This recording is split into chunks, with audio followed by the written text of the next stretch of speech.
శ్రీమాత్రే నమః. ఓం శ్రీ లక్ష్మీ నరసింహస్వామియే నమో నమః. అందరికీ నమస్కారం అండి. మరి కొన్ని రోజుల్లో అతి శక్తివంతమైన లక్ష్మీ నరసింహస్వామి జయంతి వస్తుంది. ఎవరికైతే ఆరోగ్యం బాగోలేని వాళ్ళు, అలాగే చిన్న చిన్న పిల్లల కోసము మొక్కుకుంటారు, వాళ్ళకి ఆరోగ్యం కోసం కానీ చదువు కోసం కానీ పిల్లల విషయాల్లో ముఖ్యంగా నరసింహస్వామికి పూజ చేసుకోవాలండి.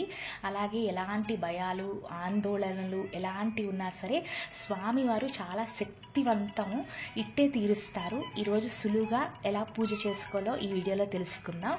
ముందుగా నరసింహ జయంతి మే 11 శుక్లపక్షంలో, వైశాఖ మాసము శుక్లపక్షం అండి, చతుర్దశి తిథి రోజు లక్ష్మీ నరసింహ జయంతి అంటే ఈరోజు స్వామివారి పుట్టినరోజు, అలాగే పెళ్లి రోజు కూడానండి.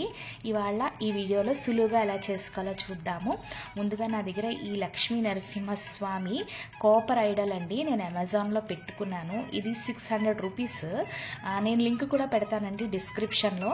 ఇంకా టైం ఉంది కాబట్టి చక్కగా మీరు కూడా ఆర్డర్ పెట్టుకోండి నచ్చితే.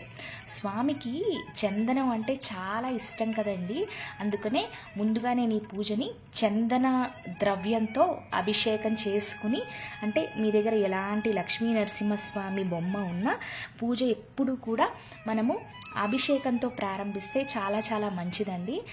స్వామి చందన ప్రియుడు. ఎందుకు అంటే సింహాచలం అప్పన్న, వైజాగ్లో అందరికీ తెలిసే ఉంటుంది, సింహాచల అప్పన్న అని పిలుస్తారు. స్వామికి చందనోత్సవము చాలా పెద్ద వేడుక, ఘనంగా చేస్తారు. అందుకని ఇవాళ స్వామికి ముందుగా ఈ పూజ చందనం అభిషేకంతో మొదలెట్టుకొని తర్వాత మామూలు జలాలతో అభిషేకం చేసుకున్నానండి. ఇప్పుడు మళ్ళీ నేను కొంత చందనాన్ని తీసుకుని స్వామివారికి మొత్తం చందనము అద్దుతున్నాను, చందన కవచంలాగా అన్నమాట. ఎందుకు అంటే దేవుళ్ళకి ఎప్పుడు కూడా వాళ్ళకి ప్రీతికరమైన వస్తువులతో పూజ చేసి వాళ్ళని సంతోషం పరచడమే ఆ పండగ తాలూకు విశిష్టత అండి.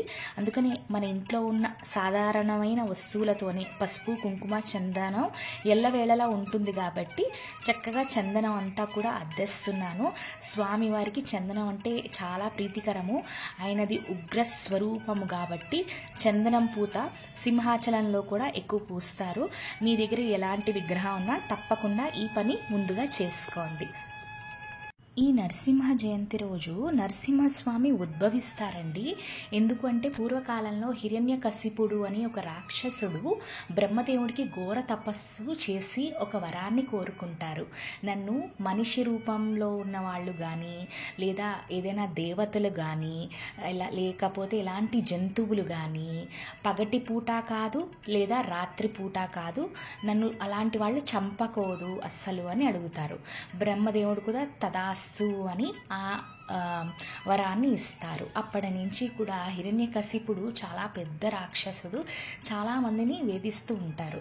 హిరణ్యకశిపుడి కొడుకు పేరు ప్రహ్లాదుడు. ప్రహ్లాదుడు వాళ్ళ అమ్మ కడుపులో ఉన్నప్పటి నుంచి కూడా నారాయణుడికి చాలా పెద్ద భక్తుడు అనమాట. ఇది తెలుసుకున్న హిరణ్యకశిపుడు, అంటే విష్ణుమూర్తి అంటే హిరణ్యకశిపుడికి అస్సలు కిట్టదనమాట, నచ్చదు. ప్రహ్లాదుడిని ఎన్నోసార్లు చంపుదామని ప్రయత్నించినప్పుడు ఆ విష్ణుమూర్తి ఏదో విధంగా ఆ ప్రహ్లాదుడిని స్వామివారు ఎప్పుడు రక్షిస్తూనే ఉంటారు. ఒకరోజు అది సాయంత్రము కాదు, సంధ్యా సమయంలో సగం మనిషి సగం జంతువు ఆకారంలో ఉన్న లక్ష్మీ నరసింహస్వామి, అంటే ఈ వైశాఖ మాసంలో చతుర్దశి తిథి రోజు హిరణ్యకశిపుణ్ణి చంపడానికి వస్తారనమాట. అంటే ఇక్కడ మనిషి కాదు, అలాగని జంతువు కాదు, అంటే వాళ్ళిద్దరూ కలిసిన ఆకారమే, ఉగ్ర రూపమే శ్రీ లక్ష్మీ నరసింహస్వామి అని ఇక్కడ సంకేతిస్తుంది. లక్ష్మీ నరసింహస్వామి హిరణ్యకశిపుణ్ణి సంధ్యా సమయంలో, అంటే అది పగటిపూట కాదు రాత్రి కాదు, ఆ వేళలో చంపి ఈ మిగతా వాళ్ళందరికీ కూడా ఈ రాక్షస బాధ నుంచి విముక్తి కలగజేస్తారనమాట. లక్ష్మీ నరసింహస్వామి ప్రహ్లాదుడి కోసమే ఉద్భవించి ఆ చిన్న బాలుడిని రక్షిస్తారు కాబట్టి ఈరోజు నరసింహ జయంతి అని పిలుస్తారండి. ఇక్కడ నేను చందనం దీపాలండి. స్వామివారికి చందనం చాలా ప్రీతికరం కాబట్టి మీకు కుదిరితే 5, 7, 9, 11 మీకు ఏ సంఖ్య వీలైతే ఆ సంఖ్యలో చందనము, అంటే కొంచెం బియ్యం పిండిలో చందనం పౌడర్ వేసుకుని చక్కగా దీపాలని చేసుకోవచ్చు. నా దగ్గర ఈ పటం ఉందండి. లక్ష్మీ నరసింహస్వామి ప్రహ్లాదుడు కలిసి ముందుగా ఈ పటాన్ని శుభ్రం చేసేసుకున్న తర్వాత గంధము కుంకుమ బొట్టలతో అలంకరించేస్తున్నానండి. మీ దగ్గర ఒకవేళ లక్ష్మీ నరసింహస్వామి పటం లేకపోతే సాక్షాత్తు ఆ నారాయణుడు పటమైనా పెట్టుకోవచ్చు. ఎందుకంటే నరసింహస్వామి దశావతారాలలో 4వ అవతారం కాబట్టి సాక్షాత్తు ఆ నారాయణుడి స్వరూపమేనండి. చక్కగా నారాయణ స్వామి ఫోటో కూడా చక్కగా మీరు పెట్టుకుని పూజ చేసుకోవచ్చు. పటం పెట్టుకున్న తర్వాత మీ దగ్గర ఏదైనా చిన్న పువ్వుల మాల ఉంటే చక్కగా స్వామివారి పటానికి అలా పెట్టేసుకోండి. దాని తర్వాత మనం ఇందాకలా గంధంతో చేసుకున్న లక్ష్మీ నరసింహస్వామి విగ్రహం ఉంది కదా, అది తెచ్చుకొని చక్కగా పెట్టుకుందామండి పూజలో. ఈ పూజకి రెండో ముఖ్యమైన వస్తువు మన ఇంట్లో తులసిలు ఉంటాయి కదండి. తులసాకులతో మీకు కుదిరితే చక్కగా మాల అల్లేసుకోండి. ఇలాగా నేను స్వామివారి చుట్టూరు తులసి పెట్టేసుకుంటున్నాను. ఒకవేళ మాల అల్లలేకపోయినా చక్కగా ఒక్కొక్క తులసి దళంతో మనము స్వామికి అష్టోత్తరం చేసుకోవచ్చు. మొదటి ముఖ్యమైన వస్తువు స్వామికి చందనం అండి, తర్వాత తులసి, తర్వాత వినాయకుడు ఆది పూజ్యుడు. ప్రతి పూజ కూడా ఆయన తోనే ప్రారంభం అవుతుంది కాబట్టి ఇక్కడ వినాయకుడిని పెట్టుకున్నానండి. తర్వాత చక్కగా దీపారాధన చేసుకోండి, దీపాలని పెట్టుకోండి. గంధము కుంకుమ అక్షంతలతో అలంకరించుకొని చక్కగా దీపారాధన చేసుకోండి. మళ్ళీ ఈ పూజలోని మూడో ముఖ్యమైన వస్తువు ఏంటి అంటే చందనపు దీపాలండి. మొదటి వస్తువు చందనము, రెండోది తులసి, మూడోది చందనంతో చేసిన దీపాలు తప్పకుండా ఈరోజు వెలిగించండి. మీ మనసులో ఎలాంటి కోరికలున్నా సరే స్వామివారు తీరుస్తారు. ఎందుకంటే ఇవి స్వామికి ప్రీతికరమైన వస్తువులు అన్నమాట.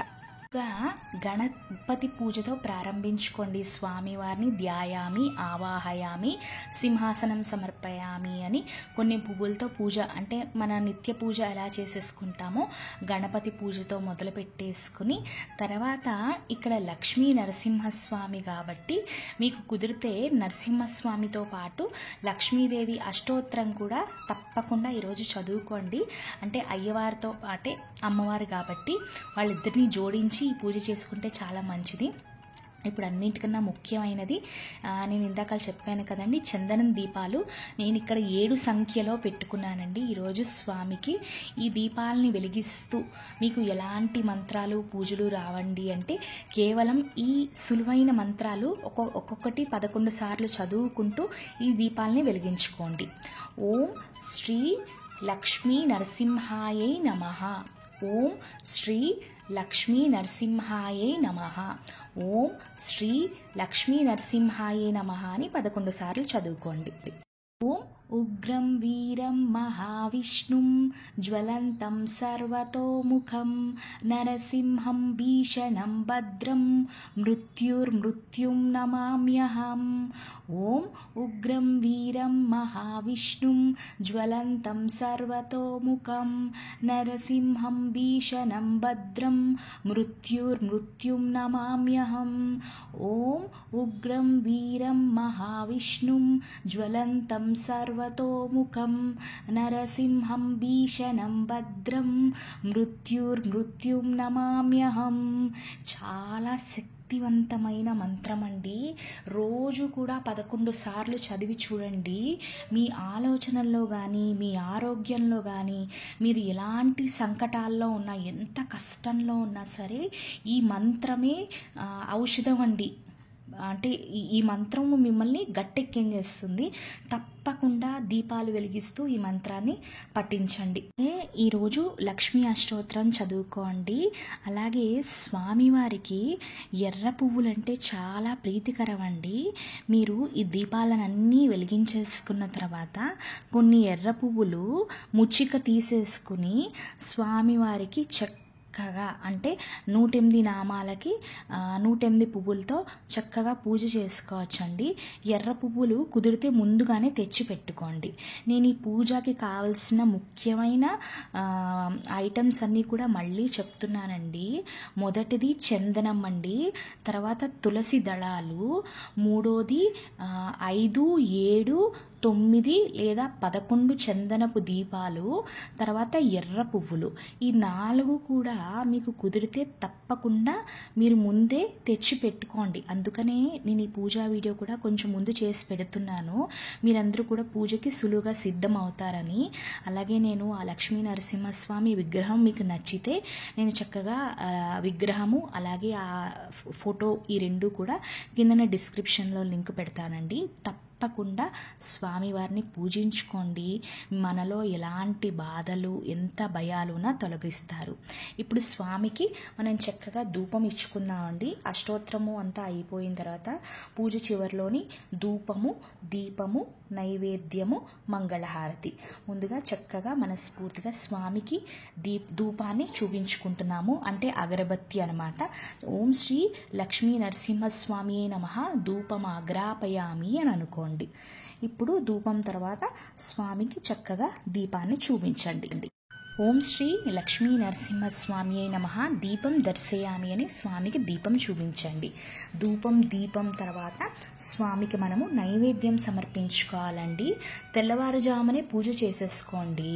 పూజలోని తోచిన ఫలాలని సమర్పించుకుని తర్వాత కొంతసేపు అయిన తర్వాత పూజ అయిన తర్వాత మీకు తోచిన నైవేద్యాన్ని స్వామికి చక్కగా వండుకుని నైవేద్యాన్ని నివేదించుకోండి. నైవేద్యం తర్వాత ఆచమనీయం చూపించేసుకుని మంగళహారతిలోకి వెళ్ళిపోండి.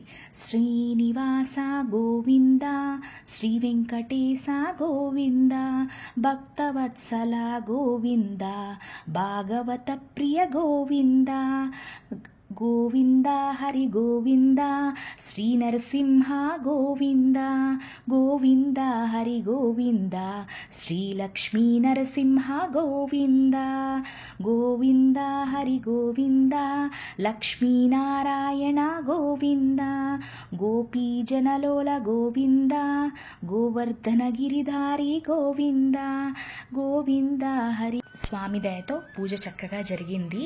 తప్పకుండా పూజ చేసుకోండి. స్వామి మనల్ని చక్కగా చూసుకుంటారు. ఏది అయినా సరే స్వామి దయతోనే, అమ్మ దయతోనే. సర్వం శ్రీ లలితార్పణమస్తు. లోకా సమస్త సుఖినో భవంతు. ఓం శాంతి శాంతి శాంతి.